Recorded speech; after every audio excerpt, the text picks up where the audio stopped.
When my family laughed at Grandpa's useless bee farm, I bought it with my savings. A year later, while they waited for me to fail, Honey Ridge bloomed again, and I finally learned that the sweetest revenge is quiet, golden, and earned.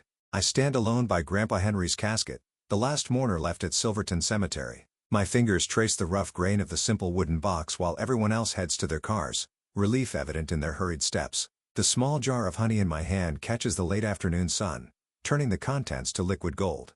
Some inheritances aren't measured in dollars and cents. I whisper, the words carried away by a cool autumn breeze. The memory washes over me, sitting on Grandpa's lap at 8 years old, giggling as he let me dip a finger into fresh honeycomb, the sweetness spreading across my tongue while he explained how the bees transformed nectar into treasure. That was before the family decided Honey Ridge Farm was a burden, not a blessing. Before they convinced him to let it slowly die. The attorney's office smells of leather and old books, a heavy mahogany desk separating Mr. Livingston from our small family. Mom adjusts her pearl necklace, eyes darting to the clock every few minutes. Dad shifts impatiently, his starched collar already wilting in the stuffy room. My sister Delia taps at her phone, not even pretending to care about this formality. Now then, Mr. Livingston clears his throat, unfolding the document with careful hands. Regarding the property known as Honey Ridge Farm, consisting of the main residence, outbuildings, and 2.5 acres in Silverton. Just tell us what it's worth so we can sell, Dad interrupts, his voice carrying the same dismissive tone he's used about Grandpa's farm for 20 years. Delia glances up from her phone. Agreed. Liquidate and distribute. Simple. Actually, Mr. Livingston peers over his reading glasses. Your father was quite specific about his wishes. He adjusts the papers. The property is to be held jointly by the family unless one member wishes to purchase the other's shares. Mom sighs dramatically. Who would want a derelict bee farm? It's been abandoned for years. We'd be lucky to get anything for it. The county assessment values it at approximately $95,000, Mr. Livingston replies. Delia snorts. Who would pay that for a collapsing farmhouse and dead bee boxes? I watch them. The way they dismiss Grandpa's legacy without a second thought. Something twists in my chest, a familiar ache of watching them undervalue what matters to me. Like the science fair project in 5th grade that Delia claimed she'd helped with when she'd merely glanced at it before my parents showered her with praise. Or the way they beam with pride at her corporate promotions while referring to my administrative job as sensible and practical. Their code for unambitious. What they don't know is that beneath my practical exterior lies 6 years of quiet rebellion, 6 years of brown bag lunches, thrift store clothes, and a tiny shared apartment, 6 years of saying no to vacations and dinners out. 6 years of watching my savings account grow while they assumed I was just getting by on my modest salary. I'll buy it, I say, the words escaping before I can reconsider. 3 heads swivel toward me, expressions ranging from surprise to amusement. You'll what? Dad asks, eyebrows raised. I'll buy your shares. $62,000 over 3 years. The laughter starts with Delia, sharp and dismissive. With what money? Your administrative salary barely covers rent in Portland. Mom reaches over, patting my hand. Honey, you don't know the first thing about farming. And beekeeping? It's complicated, specialized work. Their laughter burns, but I've prepared for this moment without even knowing it. I reach into my bag and withdraw a bank statement, sliding it across the polished desk. $25,000 down payment today. The rest in monthly installments. I keep my voice steady. I can sign the contract right now. Conacolory. The laughter stops. Dad picks up the statement, squinting at the balance. $38,462.17. Where did you get this money? He demands. I saved it. For 6 years. I meet his gaze. Every paycheck. Delia snatches the paper. This is ridiculous. You can't possibly maintain that property. It'll be foreclosed in a year, and you'll have wasted everything. I turn to Mr. Livingston. Please prepare the paperwork. Miriam, be reasonable, Mom pleads. That money could be a down payment on a real house, not some fantasy about rescuing a dead farm. I straighten my shoulders. It's not a fantasy. It's Grandpa's legacy. Fine. Delia tosses the statement back at me. Take it. You'll fail, and we won't bail you out when you come crawling back. Then you have nothing to lose by signing. I reply, surprising myself with the calm in my voice. Mr. Livingston clears his throat.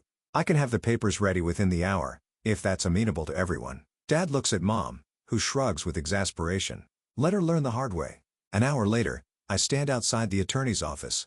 A folder of signed documents clutched to my chest. Rain begins to fall, gentle at first, then heavier, but I don't open my umbrella. The cold drops seep through my blouse, but I barely notice. For the first time in my adult life, I've chosen my own path instead of the one laid out for me. My farm now waits for me, broken and abandoned. Like me, it's been overlooked, underestimated, forgotten. But beneath the neglect, I know something vital still lives, just waiting for someone who believes enough to bring it back. I look up into the rain, letting it wash the tension from my face. A honeybee hovers impossibly near, sheltering under the building's small awning, its wings catching what little light remains in the stormy afternoon. "We'll make it," I whisper to the bee, to Grandpa, to myself. "Watch me." The following day, the second-hand pickup truck groans as I navigate the rutted dirt road leading to Honey Ridge Farm. Each pothole jolts through my spine, a physical reminder of what I've gotten myself into. The truck, a faded blue Chevy with more rust than paint, cost nearly all my remaining cash after the down payment. $8,000 left to my name and a property that looks like it's been abandoned for decades, not years. My stomach knots as I pull up to the farmhouse. The white paint has surrendered to weather, peeling away in long strips like discarded snakeskin. The porch sags in the middle, a toothless smile of broken boards and missing railings. Tall grass and wild blackberry vines swallow the lower half of the structure. "What have I done?" I whisper, clutching the steering wheel until my knuckles blanch. I force myself out of the truck, boots crunching on gravel and broken glass. The late April sun beats down as I survey what's mine, now overgrown fields stretching toward distant tree lines, collapsed wooden structures that must have been beehives, equipment rusted beyond recognition. Something tightens in my throat as I approach the weathered shed behind the house. The padlock hanging on the door is new.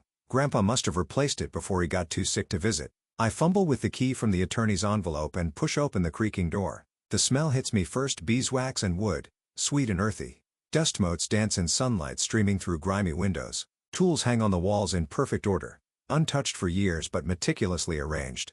A workbench spans one wall, jars of unidentifiable substances lined up like soldiers. My fingers brush over a leather-bound book centered on the workbench, Honey Ridge Journal, 1000-974-2018. I open it to find Grandpa's handwriting, neat and precise, chronicling decades of bee colonies, honey production, and weather patterns. I thought the Collins family sold this place years ago. I startle, dropping the journal with a thud. An elderly woman stands in the doorway, her silver hair pulled back in a no-nonsense bun, eyes sharp despite the wrinkles surrounding them. "Mrs. Jenkins?" Recognition flickers as childhood memories surface. "I'm Miriam, Henry's granddaughter. I know who you are." She steps into the shed, appraising me with a critical eye. "You were the quiet one, always following Henry around with those big eyes, asking questions." I nod, surprised she remembers. "I bought the farm for my family." "Bought it?" Her eyebrows shoot up. "Well, that explains why your father looked like he'd swallowed something sour at the funeral. Man never did appreciate what Henry built here." My laugh comes out hollow. "None of them did." Mrs. Jenkins moves closer, examining the journal. "Your grandfather created something special with those bees. Had a way with them. Nobody else did." I don't know the first thing about beekeeping. I admit, the reality of my situation sinking deeper. But I couldn't let it go to developers. She studies me, head tilted. "You need to find Thomas Hale. He was your grandfather's right hand for 20 years. Thomas Hale? The name sounds vaguely familiar. Ornery old cuss who knows more about bees than most books. Works part-time at Peterson's Hardware in town." She heads toward the door. "Find him. He's your only shot at making this place work again." 2 days later, I spot him at the hardware store, tall and lean, with weather-beaten skin and steel-gray hair tucked under a faded baseball cap. He's explaining something about wood glue to a customer, hands moving in precise, economical gestures. I wait until the customer leaves before approaching. "Mr. Hale? I'm Miriam Ross. Henry Collins was my grandfather." Andizia. His face hardens instantly. Collins' family never cared about those bees. 20 years of work. Abandoned like yesterday's newspaper. "I bought the farm," I say, the words still strange on my tongue, "from my parents and sister." He snorts. "Good luck with that, city girl." I pull Grandpa's journal from my bag and open it to the last page. A loose sheet falls out, a handwritten note in shaky script. "Thomas knows the secret. Trust him with Honey Ridge." Something in Thomas' weathered face softens as he takes the paper, his fingers tracing Grandpa's handwriting. His eyes, pale blue and sharp, study me with renewed interest. "You're serious about this? Not just looking to flip the property?" "I put down my life savings," I answer. "I have exactly $13,000 left, a farm I don't know how to run, and a family waiting for me to fail." The next morning, Thomas meets me at Honey Ridge. We walk the property in methodical rows, his notebook filling with observations. He stops at each collapsed hive, occasionally salvaging a piece of equipment or frame. "I don't have skills," I tell him bluntly as we rest beneath an ancient oak tree. "Just determination and what's left of my savings. I can offer you $15 an hour. No favors. Fair wages. We rebuild together or not at all." Thomas studies me carefully, the silence stretching between us. Bees know when someone's honest, he finally says. They can sense intention. Your grandfather understood that, Klaus. He points toward a distant tree where something dark clusters against the trunk. See that? Wild swarm. Your grandfather's bees never really left. They've been waiting. The next week crushes what little optimism I'd mustered. The bank loan officer barely glances at my business proposal before rejecting it. Too risky for conventional financing, he explains, not meeting my eyes. I tack a calendar to the farmhouse kitchen wall, circling the date 10 months away when my first payment to the family is due. My phone buzzes constantly with Delia's texts. Given up yet? Ready to sell? You could still recover some of your investment. I ignore them all. Thomas arrives each morning at 7, teaching me beekeeping fundamentals between clearing overgrowth and repairing equipment. His patience never wavers as I fumble with smokers and protective gear. When he discovers Grandpa's queen breeding records tucked behind a loose board in the shed, his eyes light up. This is worth more than gold if we can resurrect this lineage. He breathes. Henry was breeding for disease resistance decades before it became standard practice. One evening, as sunset paints the sky amber and gold, we clear the final section of overgrown brush near the eastern property line. Water glistens in the fading light, a spring-fed pond I never knew existed, hidden by years of neglect. Perfect spot for the first new hive. Thomas says, satisfaction warming his voice. Protected, south-facing, near water and flowering meadow. 2 days later, we position the rebuilt hive near the pond. Thomas shows me how to examine the wild swarm from the oak tree, his movements gentle and precise. Look here, he whispers, pointing to a marked queen. She's carrying Henry's original strain. Notice the coloration, the size. I stare in wonder at the tiny insect, barely larger than the workers surrounding her. How is that possible after all these years? Thomas's eyes crinkle at the corners. Henry always said patience outlasts ridicule. He was right about most things. That night, I slept in the farmhouse for the first time. No electricity yet, but the spring water runs clear, and candles illuminate the kitchen where I write in my own journal by flickering light. Outside, crickets sing to the moon while somewhere in the darkness, Grandpa's bees have come home. So have I. By the end of the summer, the FSA microloan approval letter trembles in my hands, $25,000. The number blurs as tears well up, but I blink them away. No time for that. We did it, Thomas. I pass the letter to him across the newly installed pine table in the farmhouse kitchen. You're officially farm operations manager now. Thomas adjusts his reading glasses, weathered hands gentle with the paper. His eyes scan the document, a smile creasing the corners of his mouth. Never doubted it for a minute. Rain pounds against the new tin roof, the steady drumming a reminder of how far we've come. Just last week, Thomas and I huddled under tarps while local contractors rushed to finish installation before the summer storm hit. Now we sit dry and warm as water streams from the eaves and silver curtains. Remember when you wouldn't even come inside this house? Thomas chuckles, folding the letter carefully, said it was too depressing. That was before we had running water and electricity. I rub my calloused palms together, still surprised by their roughness after months of farm work. Speaking of water, the well test came back clean. Another item checked off. Outside, 12 new beehives stand in neat rows along the eastern edge of the property, their white boxes gleaming against the backdrop of Douglas firs. Each morning I walk the line, watching workers zoom in and out like tiny commuters rushing to important meetings. Henry's bees, thriving again. I slide the Honey Ridge Farm LLC registration certificate across the table, official as of yesterday. Thomas taps the paper with his index finger. Your grandfather would bust his button seeing this, especially those 64 jars of honey we bottled yesterday. The memory of our first harvest warms me from within the golden liquid flowing from the extractor, Thomas teaching me to strain it through cheesecloth. The sweet aroma filling the workshop as we filled jar after jar with wildflower honey. Premium quality, Thomas declared. Best he'd seen in years. My phone buzzes with a notification. The group text I sent inviting Mom, Dad, and Delia to the Honey Ridge Revival Day shows 3 read receipts, 3 gray dots, 0 responses. Thomas watches my face fall but says nothing. I force a smile and pocket the phone. Their loss, I say, the words sounding more confident than I feel. Later that evening, as I'm labeling honey jars in the workshop, my phone pings again. A photo appears Mom, Dad, and Delia clinking champagne glasses at some fancy restaurant. The caption reads, "Celebrating our Delia's Financial Innovation Award. So proud." Mom's follow-up text appears seconds later. Our proudest daughter. Hearts and celebration emojis trail after the words like confetti. My throat tightens. Thomas, organizing supplies across the room, glances over as my phone clatters onto the workbench. Family, he asks, already knowing the answer. I nod, unable to speak for a moment. Thomas walks over, picking up a jar of honey and holding it to the light. You know something about bees that might help? They don't need applause to make honey. They just do the work. The phone rings 2 days later. Mom inviting me to dinner at their house. Just family, she says. Her voice carries that artificial brightness she uses when there's an agenda. Delia specifically asked if you could make it. Alarm bells ring in my head, but curiosity wins. I accept. Dad pours wine while Mom fusses with a roast that's clearly been catered. Delia sits across from me. Designer outfit impeccable. Smile calculating. So, she says after Mom serves the salad. The farm. Show me the books. I nearly choke on a cherry tomato. The books? Financial records. Business plan. Projections. She ticks them off on manicured fingers. I've been thinking. This could be interesting if structured properly. Dad nods enthusiastically. Delia's been telling us her ideas. Makes a lot of sense. I could handle the finances while you do the field work. Delia continues, leaning forward. Let's make it a Ross Sisters venture. I know investors who'd jump at this. The family farm angle is marketing gold. Mom beams at her. Delia's business expertise would take this hobby to the next level. Honey, it's not a hobby, I say quietly, setting down my fork. It's a viable business with a solid plan and a partner I trust. This Thomas person? Dad waves dismissively. What does he know about modern business practices? He knows bees, I answer, and loyalty. Delia's smile hardens. Miriam, be practical. You need me. I stand, folding my napkin. Thank you for dinner. I need get back to check the hives. Their protests follow me to the door, but I don't look back. Outside, Thomas' truck idles at the curb. He rolls down the window, nodding at my surprised expression.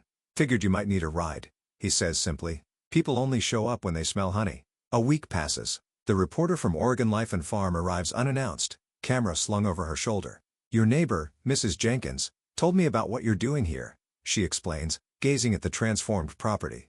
Mind if I do a feature? The article runs the following Sunday. Granddaughter revives Oregon's forgotten bee farm. The photo spread captures Thomas showing me his grandfather's extraction method. Our easy partnership evident in every frame. Orders flood in $9,400 in the first month, exceeding our projections by 30%. I established the Honey Ridge Heritage label, featuring Grandpa Henry's sketch of the original farmhouse. Thomas teaches me his honey extraction methods, passed down through generations of beekeepers. Each evening ends with us on the porch, watching bees return to their hives as darkness falls. You've got the touch. Thomas tells me one evening, Henry said some people have it, some don't. Can't be taught. The television flickers to life the next morning as I sip coffee. A local morning show plays in the background until a familiar voice snaps my attention to the screen. Delia sits poised on a studio couch, gesturing animatedly. As co-founder of Honey Ridge Farm, our family business vision integrates traditional beekeeping with modern, sustainable practices. The mug slips from my fingers, coffee splattering across the kitchen floor. I grab my phone, checking orders 3 canceled since yesterday. A quick search reveals why. Customer confusion about ownership. Thomas finds me still staring at the screen. Some people can't create, he says after I explain, so they take. Later that day, a package arrives. Inside, glossy business cards spill out. Honey Ridge Farms Delia Ross, CEO. The extras on farms, like a deliberate distortion of my grandfather's legacy. We should confront her publicly, Thomas suggests, anger tightening his usually calm features. Set the record straight. I run my finger over Grandpa's sketch on our honey label. No, we'll let Honey Ridge speak for itself at the Harvest Festival. That afternoon, I called our printer. The new labels arrived 3 days later. Identical, except for one subtle addition beneath the farm name. Independent, family-free ownership, since 1974. Thomas reads it and laughs for the first time in days. Henry would have loved that. I stick the label on our first festival jar, sunlight catching the golden honey inside. Let's see her try to claim this now. The night before the Harvest Festival in October, I apply a small dot of beeswax to seal each of the handwritten labels on our special Sage Blend honey jars. Thomas had found Grandpa Henry's formula tucked between the pages of his beekeeping journal last month. When we sampled it, the complex flavor took me straight back to summer evenings on his porch. Hand me that wood polish, Thomas says, buffing the aged wooden sign that once hung over Grandpa's roadside stand. Honey Ridge Farm. Est. 1974. Gleams in the workshop light, the letters almost singing with fresh oil. I slide over the cloth. The booth looks perfect. Not done yet.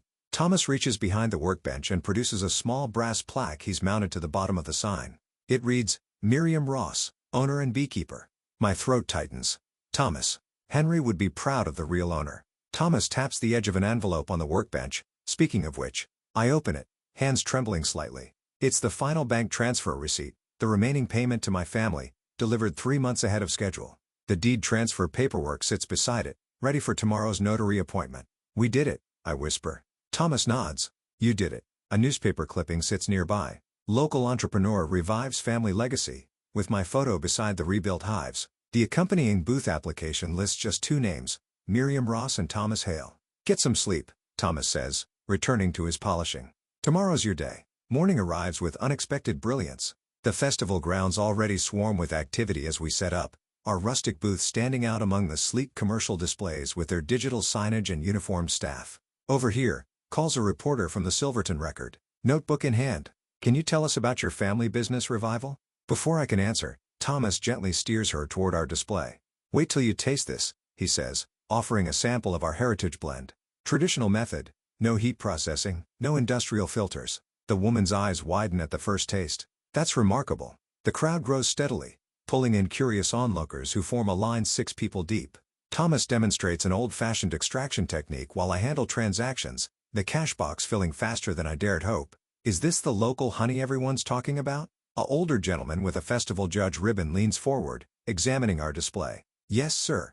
5th-generation bees. I offer him a sample of Grandpa's sage blend. I spot them before they see me. Dad's silver-streaked hair, Mom's pearl earrings, Delia's designer sunglasses. They pause at the edge of the crowd, scanning the unexpected throng around our booth. Delia strides forward, slipping between customers. Sorry, coming through. She positions herself beside me, extending her hand to a customer. Delia Ross, so glad you're enjoying our honey. The woman looks confused. Oh, you work here too? Family business, Delia beams. I handle the business side while my sister manages production. A festival coordinator approaches with a local TV crew in tow. We'd like to feature Honey Ridge in our broadcast. Could we speak with the owner? Of course. Delia steps forward. The coordinator glances at his clipboard. That would be Miriam Ross? Right here? I say quietly, stepping from behind the cash box. The reporter turns to Thomas, who's demonstrating how to test honey viscosity. And you must be the founder? Thomas chuckles, his weathered face crinkling. No ma'am, just the caretaker.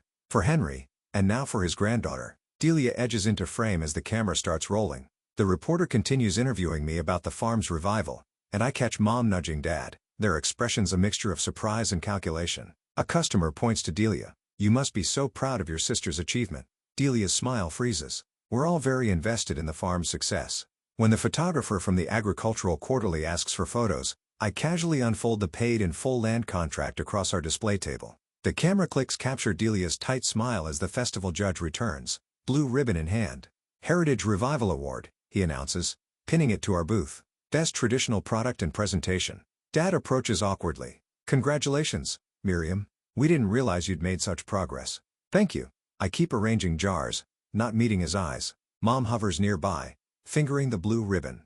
The booth looks charming. As the afternoon progresses, local business owners slip me their cards. We'd love to stock your honey at Riverdale Market. The Westfield B&B wants to feature local products in guest welcome baskets. A representative from the Agricultural Extension Office discusses potential grant opportunities for heritage breed preservation. Your grandfather's queen breeding program has historical significance. We should talk about conservation funding. During a brief lull, Delia corners me behind the booth. You could have included me. Her voice drops to a hiss. I've been offering to help for months. I meet her gaze steadily. Like you included me in your successes? The words come out calmer than I feel. All those award ceremonies I attended. All those congratulations I offered. You never once thought to share the spotlight. That was different. My achievements were individual, just like mine. I turn to help a customer. Thomas steps between us, sample tray in hand. Fresh batch just arrived. He tells the waiting customers, then adds quietly, family doesn't always share blood, sometimes just purpose. Delia's expression hardens. She rejoins our parents, who stand awkwardly at the edge of the continuing crowd. As they walk away, Delia glances back at the thriving booth, at the customers eagerly purchasing jars of honey, at Thomas and me working in seamless coordination. I exhale slowly, tension draining from my shoulders. You okay? Thomas asks, sliding another tray of samples onto the table. I nod, watching my family's retreating backs. I think I finally am. When December comes, the farmhouse windows rattle against wind that carries ice instead of air. I press my palm against the cold glass, watching the snow blanket Honey Ridge Farm in white silence. My phone vibrates on the counter, the hospital calling again. Miss Ross? Thomas's condition has worsened overnight. The pneumonia isn't responding to the initial treatment. My throat tightens. I'll be right there. I grab my coat and the small jar from the kitchen shelf. Late season honey? amber gold and thick. The last batch Thomas and I harvested before his cough turned from annoying to alarming. The hospital corridor smells of antiseptic and fear. Thomas looks smaller somehow. Oxygen tubes threading from his nose. Monitors beeping their mechanical lullaby. His weathered hands rest atop white sheets, strangely still without their usual purpose. "You brought the good stuff," he whispers when he sees the jar, his voice scraping like winter branches against a window. The wildflower batch, Grandpa's favorite. I place it on his bedside table, twisting the lid open so the sweet scent might combat the hospital's sterility. Thomas shifts, wincing with the effort. "January's the hardest month for the bees. You'll need to check the ventilation holes, clear any dead bees from the entrances after snowfall." "I've got it covered," I say, though worry gnaws at my certainty. The syrup ratio changes in deep winter. 2-to-1, not 1-to-1. His breathing catches, triggering a coughing spell that leaves him exhausted. "Save your strength," I urge, but Thomas shakes his head. "The colonies need you now." His eyes, though clouded with fever, fix on mine with startling clarity. "Don't forget to eat dinner yourself. You forget when you're working." I pull out a notebook, writing down every instruction while fighting back tears. I promise to follow every step. Thomas nods, satisfied. I show him photos of Honey Ridge on my phone, the hives wrapped in their winter insulation, the workshop organized just as he taught me, the new queen rearing equipment we'd ordered before he fell ill. "Henry would be proud," he says, his calloused fingertip hovering over the screen, "of both of us." My phone interrupts with a text from Mom, thinking about hosting family Christmas at the farm this year. The property photographs beautifully in snow. I silence the phone without responding. When a nurse comes to check Thomas' vitals, I step outside to find 3 missed calls from Delia. Her voicemail plays with manufactured enthusiasm. "Mir, I've got a fantastic photographer who could do a professional shoot for the brand. Thinking we should revamp the marketing strategy before spring." An email notification follows, a business proposal for Ross Family Apiaries with Delia's marketing firm handling distribution. The sudden interest in Honey Ridge burns like winter wind against exposed skin. 6 months of silence while I rebuilt what they'd written off, and now they want to claim it. The nurse touches my shoulder. "He's asking for you." I spend the evening reading Grandpa Henry's journals aloud to Thomas. The faded handwriting describes winters from decades past, techniques for helping colonies survive bitter cold, observations of bee behavior during January thaws. Thomas closes his eyes, not sleeping but remembering, occasionally murmuring clarifications or adding details Henry had omitted. Mom calls again while I'm leaving the hospital. "We need to discuss Christmas plans." "Your father thinks." "I can't talk now," I interrupt. "I need to check the hives during this snowstorm." "In this weather? That's ridiculous." "The bees don't care what's ridiculous. They need me." I hang up, driving straight to Honey Ridge through thickening snow. I clear entrances by flashlight, check windbreaks, and adjust winter wrappings according to Thomas' instructions. My fingers go numb, but I work until every hive is secure. Thomas slips away 2 weeks after Christmas, during the worst January snowfall in 15 years. I'm holding his hand when his breathing changes, slows, stops. The hospital window shows a world transformed into white, as if the snow might soften the sharp edges of loss. We hold a small memorial service in the farm workshop once the road's clear. Just a handful of local beekeepers, Mrs. Jenkins from next door, and the hardware store owner who'd extended credit during our lean months. No family, though I'd sent the details. I hang Thomas' worn beekeeper's hat on the wall beside Grandpa's photograph. The 2 men who believed in me when no one else would. "Not everyone born family stays family," I whisper to the empty workshop after the others leave.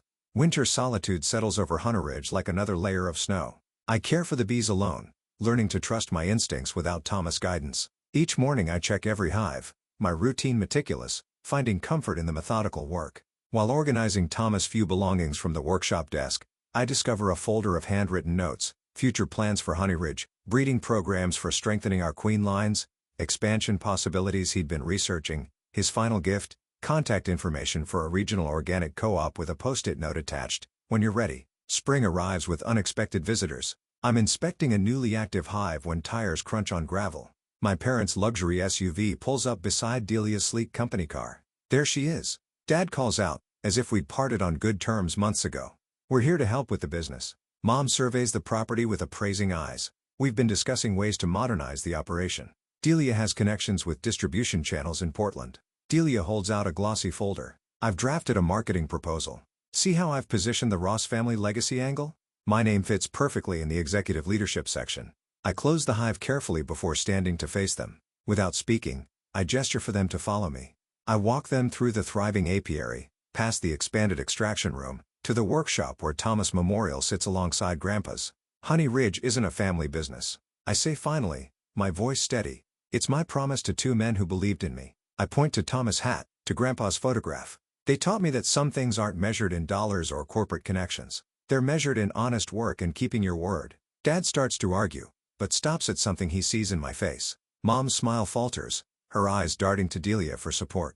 You can't run this alone, Delia insists, though uncertainty creeps into her voice. I'm not alone. I gesture to the bees working in the spring sunshine, to the farm coming back to life. I never was. They leave without the confrontation I expected, Mom glancing back once with an expression I can't quite read. Delia storms to her car without looking back. I return to the hives, where thousands of workers continue their ancient dance of survival and creation, indifferent to human drama, focused only on what sustains them, just as Thomas taught me. I stand at the edge of the flowering meadow, watching 36 hives pulse with life as the summer sun warms the backs of my honeybees. A year has transformed Honey Ridge from a forgotten inheritance to the talk of Silverton County. Wildflowers sway in the gentle breeze, a living testament to what stubbornness and belief can create.